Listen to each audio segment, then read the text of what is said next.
नमस्ते। आप सभी का स्वागत है भारत विचार में। आज हमारे साथ जुड़ रहे हैं डॉक्टर फैयाज अहमद फैजी और नमस्कार। श्री वकार अहमद। वो एक पसमानदा कम्युनिटी के लीडर हैं। धन्यवाद आप दोनों का हमारे साथ जुड़ने के लिए। जी, आपका भी नमस्ते। बहुत-बहुत धन्यवाद। फैजी साहब, पहला सवाल मेरा आपसे है कि जी, मोहम्मद अली जिन्ना ने कहा था कि अलीगढ़ मुस्लिम यूनिवर्सिटी जो है वो मुसलमानों का एक हथियार है। उन्होंने आर्सनल कहा। शायद उनका मतलब ये रहा होगा कि वहां पे लोग जाके पढ़ेंगे, लिखेंगे, आगे आएंगे, लेकिन उसका तो कुछ और ही इस्तेमाल हुआ। तो मेरा आपसे पहला प्रश्न ये है कि पसमानदा कम्युनिटी को अलीगढ़ मुस्लिम यूनिवर्सिटी और ये जामिया मिल्ला इस्लामिया जैसी यूनिवर्सिटीज में कितना अपॉर्चुनिटी मिलता है, कितना मौका मिलता है वहां पर जाके पढ़ने के लिए, ग्रेजुएशन, पोस्ट ग्रेजुएशन और पीएचडी करने के लिए? पहला सवाल ये है। जी, देखिए बिल्कुल अपॉर्च्युनिटी नहीं मिलती है और वो आप समझिए भारत देश आज़ाद होने के बाद थोड़ी-सी हमको अपॉर्च्युनिटी मिली है वहाँ।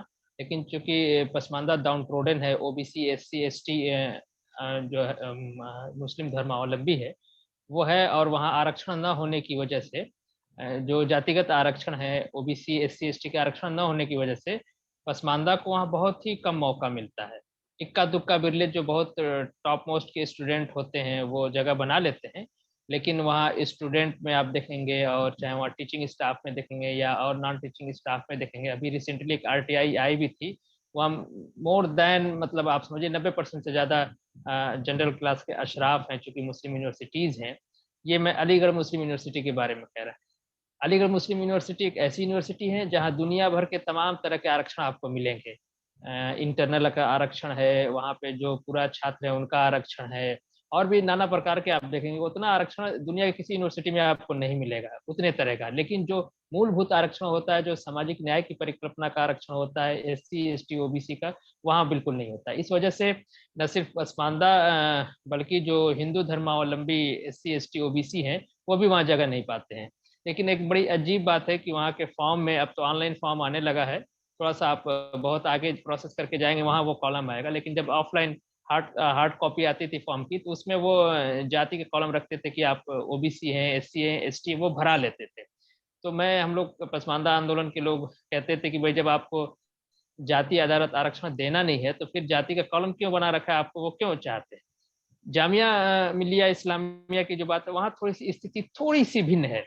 वहाँ कुछ आरक्षण मिल जाता है लेकिन वहाँ भी जो चूँकि अशराफ़ ज़्यादा है, तो वो इस तरह का वो नस्लवाद और जिसको नियोक्टिज़्म भी आप कह लीजिए, जातिवाद, नस्लवाद, उसका पूरा मिक्स अप आपको मुस्लिम कम्युनिटी में दिखाई देगा, वो वहाँ स्पष्ट दिखाई देता है। जी। मेरा दूसरा सवाल वकार अहमद साहब से है। शायद उन्होंने म्यूट कर रखा है अपने आप को। सर, अनम्यूट कर लीजिए।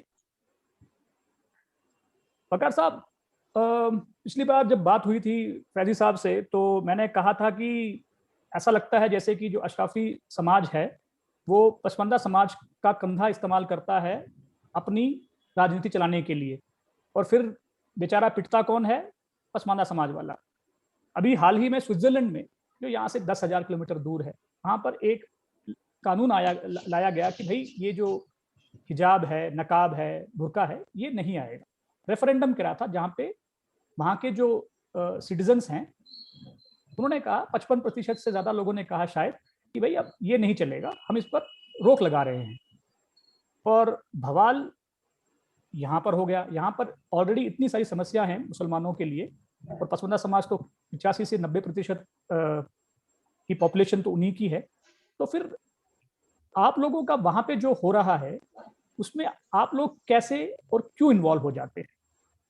देखिए, एक मैं अपने गांव की एक स्टोरी छोटी सुना दो। अभी रिसेंटली भी हुआ है कि हमारे गांव की सीट ओबीसी महिला हो गई है और एक हमारा कजन का बेटा भतीजा चुनाव लड़ रहा है। तो उसने अपने दोस्तों से बताया है कि हमारी सीट जनरल है, हमारी सीट जनरल है, जबकि सीट ओबीसी हो गई है। तो लोगों ने पूछा कि जब सीट ओबीसी हुई तो जनरल क्यों बता रहा है? तो मैं कहा इसकी आड़ में इसकी बिरादरी छुप जाएगी। अगर ये अब प्रधानी को ओबीसी बता देगा तो लोग जान जाएंगे कि ये ओबीसी है, ये धोबी है। तो हमारा जो पसमानदा समाज है वो अपनी बिरादरी डर के से छुपाता है। तो वो अलीगढ़ में भी अगर एडमिशन लेता है या स्टाफ भी कभी बन गया तो वो अपनी बिरादरी छुपा लेता है। इसी तरह से जैसा कि आपने कहा कि हम फलस्तीन के लिए ज्यादा चिंतित होते हैं, स्विट्जरलैंड के लिए चिंतित हैं, अजीब अजीब विदेशी सब्जेक्ट पे हम चिंतित होते हैं, क्योंकि हमारा जो ये तबका है सो कॉल्ड अशराफिया, ये हमें देश की किसी समस्या पे बात नहीं करने देता। ये हमें यूफोरिया में डाले रखता है, ये हमें जुनून में डाले रखता है। कई एक नॉन मुस्लिम पत्रकार ने लिखा मऊ के बारे में, जब फलस्तीन के नाम पे बंदी हुई थी, तो वो लिखा कि कभी मऊ के पावरलूम हैंडलूम के नाम पे भी बंदी होती तो अच्छा लगता, लेकिन वो मरे चाहते हैं फलस्तीन के नाम पे, कभी स्विट्जरलैंड के नाम पे, कभी किसी नाम पे, बिला वजह चीजों का डिफेंस करते हैं और वो जानबूझ के जो है ना इशू को नॉन इशू और नॉन इशू को इशू बनाते हैं। वो हमारे गेहूं की बात ना करके वो हमेशा गुलाब की बात करना चाहते हैं, और हमारा पसमानदा अशराफिया बनने के चक्कर में, उनकी भौंडी नकल करने के चक्कर में उन्हीं के साथ हुआ हुआ करने लगता है, क्योंकि ये माइंड को कंट्रोल करते हैं। आज जिस तरह से लोग सोनकर, जाटो, भारती लिखते हैं हमारे यहाँ दलित हिंदू में, एक भी मौलाना मौलवी की औकात नहीं है, हिम्मत नहीं है कि अगर वो धोबी, नट, बंजारा, इवन अंसारी, मंसूरी तक अपनी बिरादरी छुपा लेते हैं, वहां जाके इतना डरे हुए रहते हैं।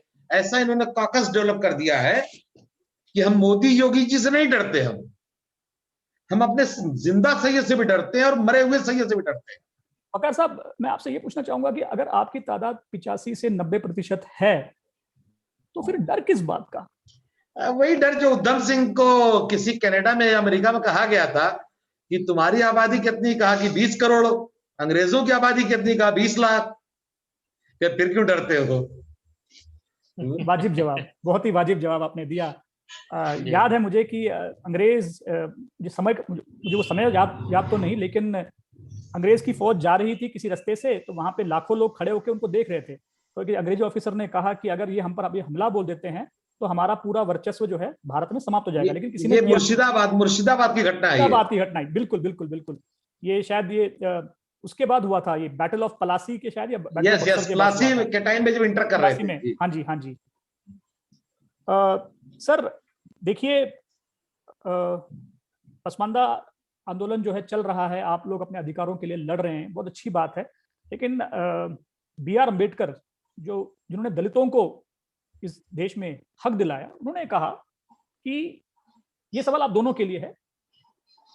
उन्होंने ये कहा था कि किसी भी सोसाइटी को अगर प्रोग्रेस को अगर नापना हो, प्रगति को अगर नापना हो, तो आपको देखना पड़ेगा कि औरतों ने कितनी प्रगति करी। तो सर आप ये बताइए कि पसमानदा कम्युनिटी जो अपने आप को कल्चरली हिंदू बताता है, धर्म अपना पर्सनल मामला, कोई चिंता नहीं, तो इसमें पसमानदा कम्युनिटी में औरतों को, नारियों को कितना आगे आ रहे हैं नारी पसमानदा कम्युनिटी में? नारी उतनी ही आगे आ रही है जितना उनके नर आगे आ रहे हैं। क्योंकि समाज की तरक्की नारियों के नर हैं, मतलब जो उनके अगुआ हैं, उनके हेड ऑफ द फैमिली हैं, जितने आगे जाते हैं। जैसे अगर हमने लूम लगा लिया तो हम भी चला रहे हैं, हमारी बीवी भी चला रही है, हम धुलाई करते हैं, हम भी धुलाई कर रहे हैं, वो भी धुलाई कर रही है। गलती से अगर हमने पढ़ लिया है तो हमारी बीवी भी पढ़ रही है, हमारे बच्चे भी पढ़ रहे हैं। लेकिन हमारी औरतों में और ज्यादा डर है। अगर कुछ आगे भी आई हैं तो बिरादरी छुपा के रहती है वो भी। ये बहुत बड़ा अलमिया है, इस पे खुल के बात नहीं हो रही है कि हम दाढ़ी और टोपी के साथ दंगाग्रस्त एरिया से भी गुजर जाते हैं, लेकिन अपनी बिरादरी के साथ हम किसी महफिल में नहीं बैठ सकते, इतना डरते हैं हम। इवन एक मौलाना साहब थे, बहुत जबरदस्त मौलाना थे, बड़ी अच्छी तकरीर कर रहे थे, और जब पूरी महफिल पे वो छा गए तो बगल में बैठा हुआ अशराफ मौलाना कह रहा उनसे कि मौलाना साहब लुंगी आपके घर है ना भी नहीं गई है। यानी पब्लिकली वो बता रहा है कि तुम जुला हो, पब्लिक जान जाए कि जुला है ये। और उसके बाद मौलाना साहब को इतनी मतलब इंसल्ट फील हुई कि 2-3 दिन बाद या कुछ दिनों बाद मर गए वो उसी में। इतनी इंसल्ट की जाती है और हमारे दिमाग को ऐसा मतलब इन्होंने हाईजैक कर लिया है कि हमारे लोग अल्लाह के खिलाफ तो बोल लेते हैं। बालाजी जरा मेरे शब्दों पे ध्यान दीजिएगा। बिल्कुल। हमारे लोग अल्लाह के खिलाफ बोल लेते हैं, मोहम्मद के सल्लल्लाहु अलैहि वसल्लम के खिलाफ बोल लेते हैं, फरिश्तों के खिलाफ बोल लेते हैं, लेकिन आप किसी माइक लाल में हिम्मत नहीं है कि करबला की घटना पे कोई सवाल कर दे, सैयदों के खिलाफ कोई सवाल कर दे। वो ना तारिक फतेह की औकात है, ना जावेद अख्तर की औकात है। वो सैयदवाद पे कुछ नहीं बोल सकता, अल्लाह पे बोलेगा, रसूल पे बोलेगा, वो कोई डर नहीं उसको है। मोदी जी पे बोलेगा, लेकिन सैयद के खिलाफ नहीं बोलेगा, सैयद मर जाए या जिंदा रहे। इतना डर है हमारे अंदर। फैजी साहब, ये डर कैसे पैदा हुआ, इसी को अगर थोड़ा सा एक्सटेंड कर दे। और आप तो डॉक्टर हैं, तो उम्मीद करता हूं कि आपके परिवार में जो नारी हैं, औरतें हैं, वो पढ़ी लिखी होंगी, ग्रेजुएट होंगी, पोस्ट ग्रेजुएट होंगी। तो इस विषय में आप कुछ जरा अपना जो है थोड़ा सा रोशनी डालिए। देखिए बिल्कुल सही कहा कि मेरा परिवार तो में भी है, और मेरे पिताजी तो विशेष रूप से महिला शिक्षा के लिए, लड़कियों की शिक्षा के लिए बहुत ही आगे आगे रहते थे। और हमारे खानदान में हमारे दादाजी बहुत पढ़े लिखे नहीं थे, फिर भी उन्होंने जो है हमारे यहाँ लड़कियों की शिक्षा में भेदभाव, बिल्कुल हमारे व्यक्तिगत रूप से मेरे परिवार की बात, इसलिए हमारे परिवार में ग्रेजुएट लड़कियां आपको आमतौर से मिलेगी, पढ़ी लिखी, धार्मिक शिक्षा भी मिलेगी और मॉडर्न एजुकेशन भी मिलेगी। तो पढ़ाई लिखाई, और हमारे यहाँ लड़कियों को काफी प्रमोशन किया जाता है, काफी प्रमोट किया जाता है। और मेरे खानदान में ईश्वर की अनुकंपा है, कृपा है कि लड़कियां ज्यादा भी हैं। तो लेकिन मैं वकार साहब की बात से अपनी बात को जोड़ना चाहूंगा। किसी एक व्यक्ति विशेष या किसी एक परिवार विशेष की बात नहीं है, पूरे ये पसमानदा जो इस देश में 13 से 15 करोड़ की संख्या है, जो कुल मुस्लिम आबादी का तकरीबन 90% है, उनके महिलाओं की बात हम कर रहे हैं। तो इक्का दुक्का परिवार में हो सकता है, लेकिन महिलाओं की स्थिति हमारे वकार साहब के साथ मैं बात कर रहा हूँ, वो खुद कहा करते हैं कि हमारी महिलाएं पुरुषों के कंधे से कंधा मिला के चलती रही हैं। जो डिस्क्रिमिनेशन की बात की जाती है मुख्य धारा में कि औरतें पीछे हैं, मर्द आगे हैं, लेकिन पसमानदा समाज की औरतें अपने पुरुषों के साथ कांधे से कांधा मिला के चलती हैं। अगर वो कुम्हार है तो मिट्टी बर्तन बना रहा है तो उसकी बीवी भी उसके साथ बर्तन बनाने में है, कपड़ा धुलने में उसकी बीवी भी साथ है, कपड़ा बुनने में, कपड़ा रंगने में, खेती में, और वो पत्थर पे जो पत्थर का वो जो बनाते हैं उसमें भी देखिए महिलाएं एक साथ काम करती है, परिवार को एक साथ चलाती है। एक बहुत अच्छी बात है। लेकिन जब अशराफीकरण हुआ है, तबलीगी जमात आई है और अशराफ ने इस्लाम के नाम पे अशराफीकरण जब शुरू किया है, तो पसमानदा की औरतें भी नकाब बुर्का पहनने लगी। और अकबर इलाहाबादी का एक शेर आपने सुना होगा कि बेपर्दा नजर आई जो कलचंद बीबियां, अकबर जमी में गैरत कौमी से गड़ गया। तो अकबर जो कह रहे हैं वो बीवियों का जिक्र कर, अशराफ की औरतों को बीवी कहा जाता है, पसमानदा की औरतें फलाना वो ढिकाना वो फलाना की मेहरारू भौजाई ऐसे कही जाती हैं। तो वो पर्दा करती भी नहीं थी। खेत में मजदूरी करने वाली पसमानदा की औरत कहाँ से पर्दा करेगी? कुम्हार के साथ मिट्टी धो के लाने वाला, नदी के किनारे से उस मिट्टी की साफ सफाई करने वाला कहाँ से पर्दा करेगी? धोबन कहाँ से पर्दा करेगी? जुल्हन कहाँ से पर्दा करेगी जो अपने पुरुष के साथ काम कर रही है? सब्जी बेचने वाला जो अपने पति के साथ, तो वो कहाँ से पर्दा करेगी? तो ये उनका शेर उन बीवियों के लिए था, अशराफ की औरतों के लिए। लेकिन वकार भाई की बात बिल्कुल सत्य है कि जब हमारे नर की हालत बहुत खराब है तो नारी की हालत क्या ही, उसी पे आप इसका अंदाजा लगा सकते हैं। और जो डर हमारे पुरुषों के अंदर है, नारियों में और ज्यादा डर है, क्योंकि जो सैयदवाद बनाया गया, जो अशराफवाद बनाया गया, सैयद को बताया गया कि दिव्य ज्योति से पैदा है, नूर से पैदा है, उसका एक जो ऑरा क्रिएट करके हमारे मन मस्तिष्क को जो गुलामीकरण किया गया, उसमें एक डर जो आता है, वो डर औरतों के अंदर ज्यादा होता है, वो ज्यादा धार्मिक होती है। जी बालाजी। फैजी साहब, मैं आपने तो बहुत रिसर्च किया है और सरकार ने भी बहुत सारे कमीशंस चलाई हैं, रंगनाथ कमीशन चलाया, सचार कमीशन चलाया। और पिछली बार जब आपसे बात की थी तो आपने कहा था कि दलित मुस्लिमों की जो हालत है वो हिंदू दलित से बदतर है। लेकिन मैं ये आपसे ये पूछना चाहूंगा कि क्या आपके पास ऐसा कोई डेटा है कि भाई कितने पसमानदा लोग जो हैं ग्रेजुएट हैं, पोस्ट ग्रेजुएट हैं, जिन्होंने डॉक्टरेट किया है, लड़की और लड़का दोनों मिला के, ऐसा आपके पास कोई डेटा है जिससे आप ये कह सके कि भाई ये बहुत कम है और हमें इस हिसाब से हमें और जो है सहायता चाहिए, ऐसा कोई डेटा आपके पास अवेलेबल है? क्योंकि देखिए सच्चर कमेटी का चैप्टर नंबर 10 पढ़ेंगे तो वहाँ कुछ आपको मिल, ओबीसी में जब उन्होंने मुस्लिम धर्मावलंबियों लंबी ओबीसी को डाला, एससी को डाला, उसमें एसटी को भी रखा उसमें,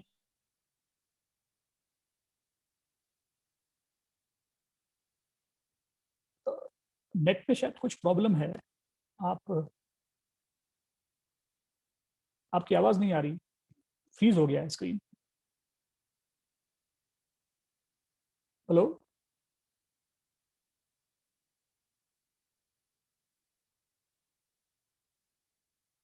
में इस पसमानदा विमर्श की बात की जाए तो वहां भी आपको मिल सकता है।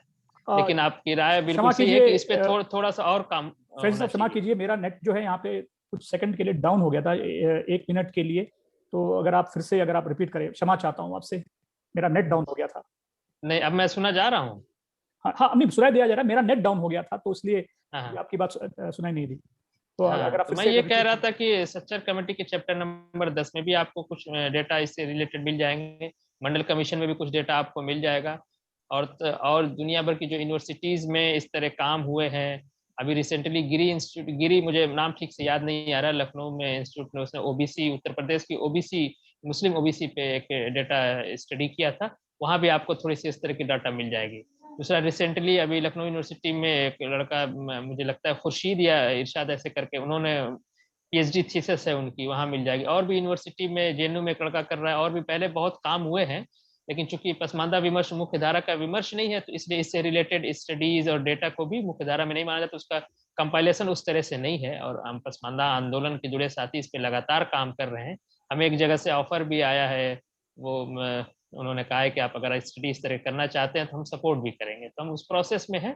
लेकिन एक बात बिल्कुल सही है कि उस तरह से कंपाइलेशन नहीं है, और अगर बहुत डेटा की बहुत आवश्यकता नहीं है, आप समाज में चल फिर के देखेंगे तो आपको बिल्कुल क्लियर ही दिखाई देगा कि शैक्षिक रूप से, आर्थिक रूप से, सामाजिक रूप से, राजनीतिक रूप से ये समाज भारत का सबसे पिछड़ा समाज है, सबसे दमित और सबसे उत्पीड़ित समाज है। वकार साहब, आप कुछ कहना चाहते थे? जी, वो मैं डाटा पे तो बात हो गई। मैं जो उन्होंने कहा कि समाज को देख करके कहा जा सकता है, वो आपने फैजी साहब ने कहा कि भाई ये भारत का सबसे पिछड़ा समाज है। मैं थोड़ा इससे आगे बढ़ूं, ये दुनिया का सबसे पिछड़ा समाज है। ये दुनिया का, लाला साहब, दुनिया का सबसे पिछड़ा समाज है, दुनिया का 15 करोड़ लोग। हाँ, ये जो हमारे 15 करोड़ लोग हैं, ये दुनिया के सबसे पिछड़े समाज से आते हैं। आप देखेंगे अफ्रीका के घने जंगलों में जहां पे कबायली लोग रहते हैं, उनके यहाँ भी राजा होता है, वो राजा यूनो में जाकर बैठता है नंगा होके, मतलब चड्डी पहन के, वो लगा उगा के, जो उसका अपना ट्रेडिशनल ड्रेस है बिल्कुल, वो पहनकर यूनो में बैठता है। लेकिन हमारे यहाँ सबसे बड़ी आबादी अंसारी, बुनकर, जुलाहा, वीवर, जिन्होंने आमने सामने जिद्दा से लड़ाई लड़ी, जिन्होंने पाकिस्तान के बड़े टुकड़े को रोका, बनने नहीं दिया, जो आपके अलीगढ़ तक, अलीगढ़ कम से कम पाकिस्तान में होता, 6 लाख स्क्वायर किलोमीटर और लेते अगर वो, उसमें सबसे बड़ी लड़ाई इस समाज ने लड़ी। ऐसे हम तो सारे पसमानदाओं की बात करते हैं, मंसूरी, कुरैशी, रानी, लेकिन ये एक बड़ी आबादी, ये न लोकसभा में है, न ये राज्यसभा में है, न बिहार विधानसभा में है, न विधान परिषद में है। अब इससे ज्यादा पिछड़ापन, अब बाकी दो, मंसूरी की क्या हालत होगी, रायनी, दर्जी, धोबी, नट, बंजारा की क्या हालत होगी, आप कल्पना कर सकते हैं। जो इतनी बड़ी आबादी, जो अपनी खुद बड़ी बस्तियों में रहती है, भिवंडी और मालेगांव जैसी जगहों में 10-10 लाख की आबादी एक जगह रहती है। अब इससे ज्यादा पिछड़ेपन का डाटा क्या है? जो जितनी बड़ी कंपनियां हैं, टॉप 100 में कोई भी पसमानदा समाज का आदमी आमतौर पे नहीं आता। हम हर तरह से पिछड़े हैं, और हमको इन्होंने ये समझा दिया कि जो गरीब रहेगा वो जन्नत में 1400 साल पहले जाएगा। ये कैलकुलेशन मुझे समझ में नहीं आया। जी। ये ये क्या, हदीस है, ये हदीस है। हाँ तो मैं एक बात, वकार साहब की बात में एक बात जोड़ना चाह रहा था, अगर मुझे आप बिल्कुल बिल्कुल बाला सर। साहब आप मुझे आज्ञा देते। वकार साहब कह रहे थे कि जो संवैधानिक संस्था वहाँ नहीं है।